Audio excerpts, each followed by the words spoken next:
Olá a todos! Vamos aqui começando com a nossa aula número 5 deste curso de intercompreensão do El Trapézio. E eu quero começar agradecendo, né, a todos os que comentaram, todos os que participam. A Beatriz Gonzalez, por exemplo, me pergunta sobre a palavra raro, não? Em espanhol, raro. E isso é uma pergunta muito interessante, porque raro em espanhol e raro em português são falsos amigos, né? Outro exemplo de falso amigo. Em português, uma coisa rara, né? Algo raro, é algo extraordinário, algo que existe pouco, né? Poucos exemplares no mundo, né? Pode ser uma pedra rara, uma pedra preciosa rara, uma joia rara, um ingrediente culinário muito raro, né? Somente encontrado nas montanhas de não sei onde, é um ingrediente raro. Um livro raro, né? Que só existe um exemplar na biblioteca, em alguma biblioteca, em alguma parte do mundo, é um livro raro. Não? Então, em português, raro tem esse sentido, né? De extraordinário, né? Algo exclusivo, né? Alguma coisa rara. Já em espanhol, poderíamos dizer, né, por exemplo, esse tio é muito raro, que tio mais raro, né, em português. Seria, que cara mais estranho, né, que pessoa mais estranha. Então, em espanhol se utiliza a palavra raro com o significado de alguma coisa estranha, né? Você pode falar também em espanhol, né? Essa comida está um pouco rara, né? Isso quer dizer, essa comida está um pouco estranha, existe algo de errado com essa comida, né? Essa comida está um pouco esquisita. E aí já passamos, né? Pegamos esse gancho, porque aí existe um outro falso amigo muito perigoso, não? Porque pode gerar aí confusão e discussões, inclusive, não? Em espanhol, quando falamos esta comida está exquisita, isso quer dizer que a comida está maravilhosa, especial, né? Está acima da média, né? Muito, muito, muito boa essa comida que eu estou comendo. Essa comida está exquisita em espanhol. Em português, é um sentido quase inverso, né? Se você fala, essa comida está um pouco esquisita, isso quer dizer que essa comida está um pouco estranha, né? Tem algo de errado com essa comida, está um pouco esquisita, tá? Não está boa. Né? Alguma coisa de mal aconteceu no preparo dessa comida ou nos ingredientes e a comida está um pouco esquisita. Em espanhol é o contrário, uma comida esquisita, num prato esquisito, é alguma coisa muito boa, e em português é alguma coisa que não está boa, tá? Então, muito cuidado, né? Vimos aqui dois falsos amigos importantes porque são muito utilizados, são palavras utilizadas diariamente, né? Raro em espanhol, raro em português. Esquisito em espanhol e esquisito em português. Cuidado com esses falsos amigos, né? Outro comentário interessante que fazem aqui me sugerem, né, que eu fale aqui sobre um novo conceito, seria, né, como nós falamos tanto sobre falsos amigos, podemos aqui estabelecer também o conceito dos velhos amigos, não? Os velhos amigos entre os dois idiomas, entre o português e o espanhol. Um exemplo disso, né, que nós já falamos aqui, seria a palavra saudade, né? Esses velhos amigos seriam uma palavra que atualmente é muito usada em um idioma e no outro idioma foi abandonada ou praticamente não é usada, mas na realidade elas existem nos dois idiomas, não? Em algum momento dessa história elas coexistiram e os dicionários continuam registrando essas palavras, né? Como saudade, que nós vimos que em português se utiliza muito, em espanhol não se utiliza, praticamente não se utiliza, mas existe essa palavra em espanhol, está registrada pela Real Academia Espanhola da Língua, né? O exemplo de saudade, que tem o mesmo sentido nos dois idiomas. Outro exemplo, né? Grávida. Essa mulher está grávida, não? Em espanhol, atualmente se diz esta mulher está embarazada, embarazada ou embaraçada. Mas o dicionário registra também com o mesmo sentido, em espanhol existe a palavra grávida, né? Então, essa palavra seria também, são velhos amigos, né, entre o português e o espanhol. Outro exemplo, a palavra malandro. A palavra malandro é muito típica do português, né? No português brasileiro se usa muito, né? Essa pessoa é um malandro, né? Um malandro não gosta muito de trabalhar, né? Ganha a vida fazendo bicos por aqui e por ali, não? Em espanhol, haciendo chapuças, trapicheos, né? Em português, né? Fazendo bicos, é um malandro. Eu sempre pensei que essa palavra fosse muito típica do português e principalmente do português brasileiro. É uma coisa curiosa, né? Já faz alguns anos, quando eu fui ler, né? Quando eu li o Dom Quixote, né? Quando eu estava melhorando meu espanhol e estudando bastante espanhol, eu li o Dom Quixote no original, né, em espanhol.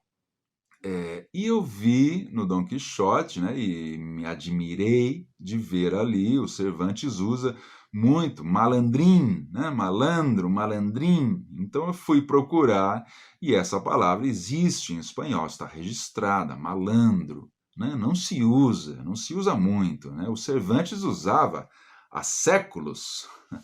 Então, em algum momento, essas duas palavras conviveram, né? Hoje em dia se usa muito pouco em espanhol, em português continuamos usando muito a palavra malandro. Então, esse é o conceito dos velhos amigos, né? Continuando um pouco essas curiosidades linguísticas, né? E pesquisando aqui o dicionário espanhol, é curioso como a Real Academia Espanhola da Língua registra também palavras do tupi e do guarani, também, que são línguas indígenas, né?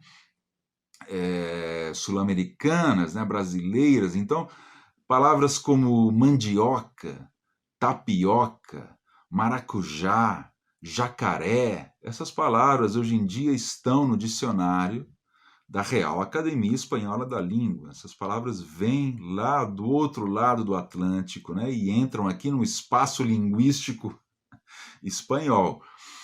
Bom, essas são algumas curiosidades, né, assim, a título de introdução dessa aula número 5. Vamos passar ao nosso primeiro material de hoje. É um material de português brasileiro.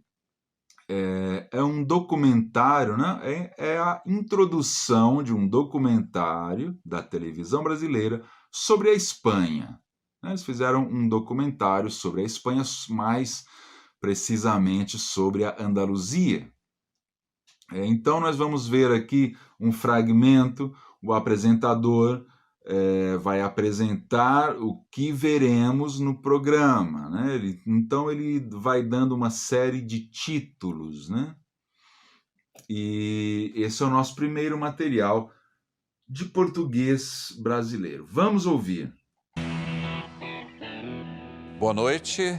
No programa de hoje vamos viajar por uma das regiões mais sedutoras do planeta. Andaluzia, o lugar onde a Espanha é mais Espanha. Um caminho nas alturas. Nossos repórteres atravessam a trilha que já foi considerada a mais perigosa do mundo. Visitam aldeias branquinhas, no alto das colinas, e conhecem um povo que vive sem pressa. O que dizer da floresta de pedras que nasceu no fundo do mar? Das paisagens deslumbrantes, do cenário mágico que também aparece em filmes e novelas. Na maior plantação de oliveiras do mundo, vamos descobrir o valor medicinal do azeite de oliva. Pela primeira vez, pesquisadores respondem: qual a quantidade diária que você deve consumir para ter mais saúde? Bom, esse foi o nosso primeiro material, né? Português brasileiro. O apresentador fala, eu acho que não há tanta dificuldade de compreensão, né? Inclusive, os hispanofalantes costumam ter um pouco mais de facilidade para compreender o português brasileiro, né? Talvez porque seja um pouco mais pausado, né? As vogais sejam mais pronunciadas, né? Então vamos lá. O apresentador começa, né, a sua primeira frase, né? Boa noite. No programa de hoje vamos viajar. Então, aqui nessa primeira frase, temos coisas que já vimos em outras aulas, né? Boa noite, né? Bom dia, boa tarde, boa noite. No programa de hoje, né? Essa contração de em mais o, né? No programa de hoje, né? Também já vimos hoje, ontem, amanhã. No programa de hoje vamos viajar, né? Atenção aí com o som do V, né? Vamos viajar. E notem também que em português não existe esse a no meio, não é vamos a viajar, certo? É vamos viajar, né? Vamos viajar pela Andaluzia, né? Notem que curioso. Em português, né? Andalucia ou Andalucia é Andaluzia, com a letra Z. Né? Em espanhol, com a letra Z, ou zeta, ou zeta. Em português, Andaluzia, com esse som de Z. Né? Nossos repórteres atravessam a trilha, né? Isso o apresentador também pronuncia essa frase. Né? Nossos, né? O pronome possessivo, né? Nossos repórteres atravessam, né? Cruzam. Não, mas atravessar também existe em espanhol, né? Nossos repórteres atravessam a trilha. O que é uma trilha? Uma trilha é um pequeno caminho, né? Um sendeiro, uma vereda, uma trilha. Né? Aparecerá escrito aqui, trilha com LH. Nossos repórteres atravessam a trilha, que já foi considerada a mais perigosa, né?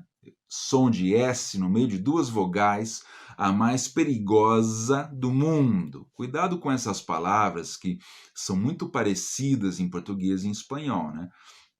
Em espanhol, peligrosa. Em português, perigosa, que já foi considerada a mais perigosa do mundo. Né? Visitam aldeias branquinhas, outra vez o S no meio das vogais, visitam aldeias branquinhas. O português usa, né, mais do que o espanhol, o português usa muito os diminutivos, né, branquinhas, aldeias branquinhas. Visitam aldeias branquinhas, conhecem um povo que vive sem pressa, conhecem.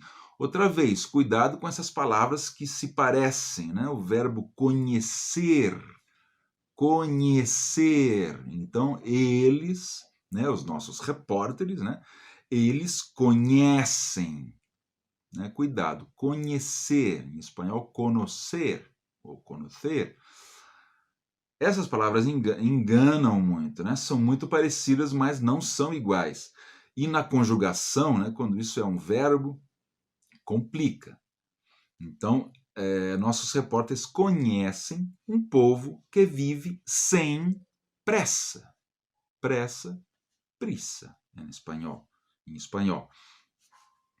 O que dizer da floresta de pedras que nasceu no fundo do mar? O que dizer, né? É um verbo também, decir, né? Que decir del bosque de piedras? Isso em espanhol, né? Em português, o que dizer da floresta, não? El bosque em espanhol. O que dizer da floresta de pedras que nasceu no fundo do mar? Nasceu, né? Essa terminação verbal do pretérito perfeito, né, na terceira pessoa, sempre termina com a letra U, né, nos verbos regulares. Na terceira pessoa, ele comeu, ele nasceu, ele cresceu, ele amou, ele falou, ele conheceu, né? Sempre vai terminar em U, conheceu, amou, falou, nasceu, né? O que dizer da floresta de pedras que nasceu no fundo, né? No fundo, com U. Aparecerá também aqui escrito, no fundo do mar. Notem uma coisa, notem a nasalização, né? Em espanhol, né, poderíamos dizer no fundo, ainda que não exista essa palavra. No fundo, né? Em português, no fundo, né? Essa letra N aí antes do D, com essa letra U também, isso se nasaliza muito e às vezes é difícil compreender o que o luso-falante está dizendo, né? No fundo, né? No fundo do mar. Continuamos. Do cenário mágico que aparece em filmes, né? Cenário, cenário, né? Em espanhol. Mágico que aparece em filmes. Filmes em películas, em espanhol, né? Um filme, em português, uma película, em espanhol. Na maior plantação de oliveiras do mundo, né? Maior plantação de azeitonas, né? Azeitonas é outra palavra interessante que colocaremos também, azeitona, né? Diferente do espanhol, parecido, mas diferente. Azeitona, na maior plantação, né? O que é uma plantação? Em espanhol, um cultivo, não? Fácil, né? Quando se planta. Na maior plantação, também com o nasal, né? Som nasalizado, plantação de oliveiras do mundo, né? Está falando aí do azeite de oliva, né? E atenção com esses sons tão característicos do português, azeite de oliva, certo? Que faz, né? O azeite de oliva faz muito bem para a saúde, né? Outra palavra parecida ao espanhol, mas diferente, saúde. Colocaremos também aqui em cima, saúde. Certo? Esse foi o nosso primeiro material. O que eu sugiro, né, para que vocês aprendam e pratiquem a compreensão depois dos comentários, né? Agora, por exemplo, que eu acabei os comentários do primeiro material, voltem, escutem novamente esse primeiro material para verificar se a compreensão melhorou depois dos comentários. Espero que sim. Espero que os meus comentários façam com que vocês entendam melhor o que está sendo dito pelo apresentador aqui no caso, certo? Vamos passar ao nosso segundo material, é uma música, né? Uma canção. Eu achei interessante esse material, primeiro porque eu gosto muito dessa música, né? É uma música do Tom Jobim, né, do Antônio Carlos Jobim e da Dolores Duran.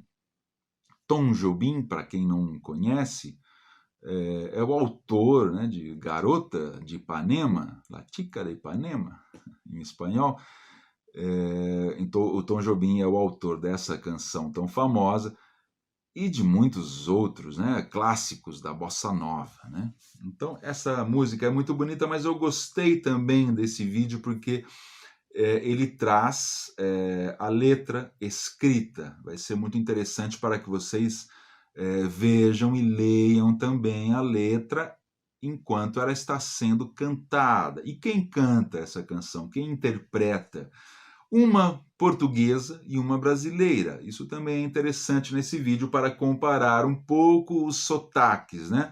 A portuguesa é a Carminho, né? Uma cantora portuguesa que eu adoro, e a brasileira é a Marisa Monte, que eu também adoro, né? Então são duas grandes cantoras interpretando essa canção que se chama Estrada do Sol.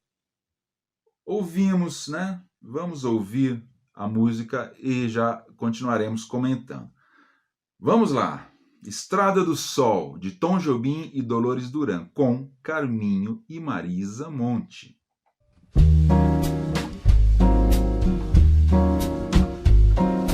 É de manhã, veio o sol, mas os pingos da chuva que ontem caiu ainda estão a brilhar, ainda estão a dançar ao vento alegre que me traz esta canção. É de manhã, vem o sol, mas os pingos da chuva que ontem caiu ainda estão a brilhar, ainda estão a dançar ao vento alegre que me traz esta canção. Quero que você me dê a mão, vamos sair por aí sem pensar no que foi que sonhei, que chorei, que sofri, pois a nossa manhã já me fez esquecer.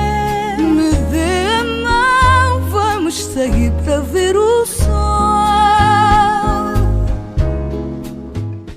Aí está a canção Estrada do Sol. O que é uma estrada? Uma estrada, um caminho, uma carretera em espanhol. Estrada do Sol. Sol se escreve exatamente como em espanhol, só que a pronúncia é bastante diferente, né? Sol. Esse L final, como já vimos, cai muito, né, para um som praticamente como U, né? É claro que há uma diferença de pronúncia, né, entre português europeu, português brasileiro, que aqui podemos ver, podemos ouvir bem, né? Estrada do Sol. A canção começa, é de manhã, né? É de manhã. Na aula passada nós já vimos, né? Manhã é a primeira parte do dia, então é de manhã, né? O dia está amanhecendo. Nós vimos que manhã é a primeira parte do dia e amanhã é o dia depois de hoje, né? Em espanhol é a mesma palavra para essas duas situações. Em português, são duas palavras diferentes, embora parecidas, né? Manhã e amanhã. Continuamos. Vocabulário, né? Pingos, né? É de manhã, vem o sol, mas os pingos da chuva. Pingos nós já vimos também, né? Naquele vídeo da rede de supermercados portuguesa, Pingo Doce. Pingo, né? Una gota em espanhol. É de manhã, vem o sol, mas os pingos da chuva, não, fácil, né? Chuva, lluvia em espanhol. Vem o sol, mas os pingos da chuva ainda estão a cair. Né? Ainda, em espanhol, aún, ou todavia, em espanhol, né? Em português, ainda. Os pingos da chuva que ontem, isso nós já vimos também, hoje, ontem, amanhã, Os pingos da chuva que ontem caiu, né? A chuva caiu, né? Ela caiu. Nós acabamos de ver aqui esses verbos em terceira pessoa no pretérito perfeito terminam em u, né? Os verbos regulares, né? Geralmente vai terminar em u. A chuva caiu, né? Do verbo cair. Vento, né? Vento com a letra V, não é viento, né? Vento.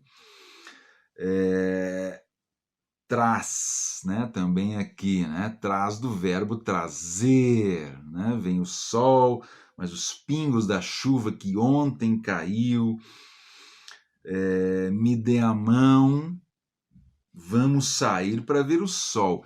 Me dê a mão, outra palavra muito nasalizada, né? A mão, né? A mão ou as mãos.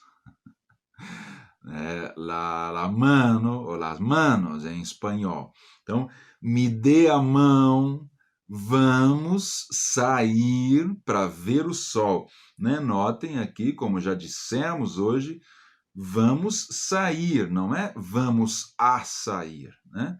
Vamos sair para... Isso já dissemos na aula passada também sobre esse pra, que é o para, né, que perde a letra A. Vamos sair para ver o sol. Vamos sair para ver o sol. Em determinado momento aqui da canção, já no final, né, que sonhei, que chorei, que sofri, que sonhei, que chorei, que sofri. Né? Como havíamos dito sobre os verbos no pretérito perfeito, em terceira pessoa terminam em u, a pessoa terminam em i, né? Como é o caso, né? Eu sonhei, eu chorei, chorar, né? Eu chorei, eu sofri. Eu sonhei, eu chorei, eu sofri, eu comi, eu conheci, eu falei, né? Terminados em i.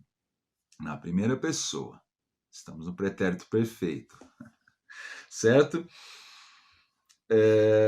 Pois a nossa manhã já me fez esquecer. Né? E aqui a cada aula vamos acumulando conhecimento. Né? Então, esquecer também vimos na aula passada, né, esses verbos. Lembrar, esquecer. Né? Em espanhol, acordar-se e olvidar-se. Então, a nossa manhã já me fez esquecer. A nossa manhã já fez com que eu esquecesse. Né? Seria outra maneira de fazer essa frase. A nossa manhã já me fez esquecer. Bom, novamente, eu sei que vocês voltarão e escutarão essa música outras vezes. Né? Inclusive, recomendo que vocês escutem a música inteira, porque é realmente muito bonita e aparece o tempo todo, vai aparecendo a letra da música enquanto as cantoras interpretam a canção. Então, é muito interessante que vocês escutem novamente. Certo? Vamos terminando por aqui a aula de hoje, nossa aula número 5. Né? Na próxima aula, no nosso próximo encontro, voltaremos, né, mais ao português europeu, e começaremos a incluir também outras variantes. Continuaremos com o português brasileiro e vamos fazendo essa mistura, né, dessas várias variantes do português. Um abraço a todos e muito obrigado.